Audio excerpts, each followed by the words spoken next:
Welcome back to my channel. आज बहुत दिन बाद फिर से व्लॉग बनाने जा रहे हैं। तो आज बात करेंगे अमेरिका के बारे में। ठीक है। अमेरिका के पास बहुत सारे दोस्त हैं और बहुत सारे दुश्मन हैं। दोस्त वो लोग हैं जो दुश्मनों से लड़ रहे हैं। ठीक है। इसराइल पूरे अरब वर्ल्ड से लड़ रहा है। चाइना से लड़ रहा है भारत, इसलिए भारत दोस्त है।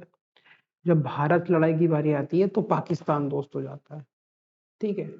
और पाकिस्तान को भी लगभग लगभग कंट्रोल करने के लिए अफगानिस्तान है। ठीक है। तो लगभग लगभग सब आपस में लड़ रहे हैं और क्लास का मॉनिटर है अमेरिका। ठीक है। पर इसमें प्रॉब्लम कहाँ आने वाली है? प्रॉब्लम आने वाली है प्रॉब्लम आने वाली है जब चाइना एक जैसा देश सामने से आके चैलेंज करेगा अमेरिका को, और अमेरिका के पास कोई जुगाड़ नहीं है कि उसको हरा सके। क्यों नहीं है कोई जुगाड़? जुगाड़ यूं नहीं है क्योंकि चाइना एक डेमोक्रेसी नहीं है। चाइना में कोई भी ऐसा एक आदमी नहीं है जो चाइना के खिलाफ लड़ सके। देखो कैसे ये लोग गेम खेलते हैं अमेरिका वाले।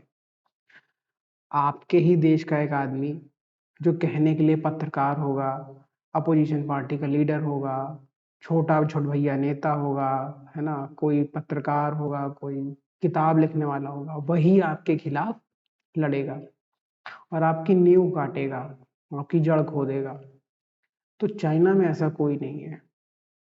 चाइना में ऐसा कोई हो भी नहीं सकता है। चाइना ऐसे लोगों को बर्दाश्त ही नहीं करता है। उनके यहाँ या तो तुम सही हो तो हमारे साथ हो, नहीं तो तुम्हारे गुर्दे उर्दे निकाल के लोग बेच देते हैं, आँख ही निकाल लेते हैं, सब कुछ आपका बॉडी पार्ट निकाल के पूरा इस्तेमाल करते हैं आपकी बॉडी का, और किसी न किसी को उसका फायदा हो जाता है। तो ये है चाइना। इससे लड़ा कैसे जाए? कोई रास्ता नहीं है लड़ने का। मैन्युफैक्चरिंग जायंट है चाइना। चाइना ने अपने रुपए में, पैसे में ट्रेड भी करना शुरू कर दिया है, जिसको रेनिम्बी बोल रहे हैं। डिजिटल करेंसी होती है, बिटकॉइन टाइप की, बट वो देश की करेंसी है। ठीक है। उसमें उसने ट्रेड भी करना शुरू कर दिया है। तो अब वो भी नहीं कर सकते आप। कुल मिला के चाइना धीरे धीरे धीरे धीरे इनके पैर काट रहा है। अब इनको भारत याद आ रहा है। पर भारत के भी ये सगे नहीं है। इनको लगता है भारत एक दिन इतना आगे बढ़ जाएगा कि हमको जो है नंबर 2 से नंबर 3 पहुंचा देगा। तो इस चक्कर में लोगों ने भारत के पैर काटने के लिए भारत ने भी समस्याएं पैदा कर रखी हैं। लोग कहते हैं अमेरिका भारत का दोस्त है। कोई दोस्त नहीं है। 40 साल से उसने जो है ब्रिटेन, कनाडा और ये अमेरिका ने मिलकर खालिस्तानियों को पाला है। ये तो प्रत्यक्ष एग्जाम्पल है जिसको आप नकार ही नहीं सकते हो। बाकी तो कितने कितने काम किए हैं, कितने अपोजिशन पार्टी वालों को पैसे दे के इन लोगों ने लड़ाई लगवाई, कितने और दंगे करवाए हैं भारत में, कितने लैंग्वेज के बेस पे लड़ाइयाँ करवाई हैं। वो सब तो जाने ही दो, क्योंकि उसके बारे में कोई सबूत नहीं है, उसको आप कभी साबित नहीं कर सकते हो। बट ये तो प्रत्यक्ष है कि 1980 से लेके आज तक सरदारों को वहां रखना, उनका दिमाग भ्रष्ट करना, उनको खालिस्तानी में ट्रेनिंग देना, उनको हथियार देना, ठीक है, फिर उनका इस्तेमाल करना। खालिस्तानी ने किसको किसको मारा है इस पे देख लो। सच्चा डेरा सौदा वाले को, जो राम रहीम इंसान है, उसको, उसके लोगों को मारा है। ठीक है। आरएसएस वालों को मारा है, बीजेपी वालों को मारा है, एक आध कांग्रेस वालों को भी मारा है। लेकिन उसने सबसे बड़ा जो कन्वर्जन का रैकेट चल रहा है क्रिश्चियन मिशनरीज का पंजाब में, उसके एक बंदे को भी नहीं मारा है। क्यों नहीं मारा है? अगर तुम खालिस्तान के लिए लड़ रहे हो, खालसा पंथ के लिए लड़ रहे हो, सरदारों के लिए लड़ रहे हो, सिक्खी के लिए लड़ रहे हो, तो सबसे बड़े दुश्मन तो वही है।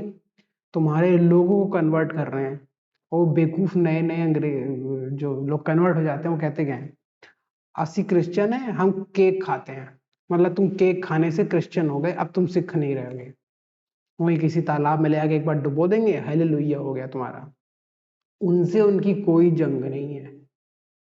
ठीक है। आप प्योर सिख स्टेट बनाने जा रहे हैं और आपके यहाँ के लोगों को क्रिश्चियन बनाया जा रहा है, उनसे आपको कोई दिक्कत नहीं है। हिंदुओं से दिक्कत है, मोदी से दिक्कत है, आरएसएस से दिक्कत है ना, इन सब से दिक्कत है।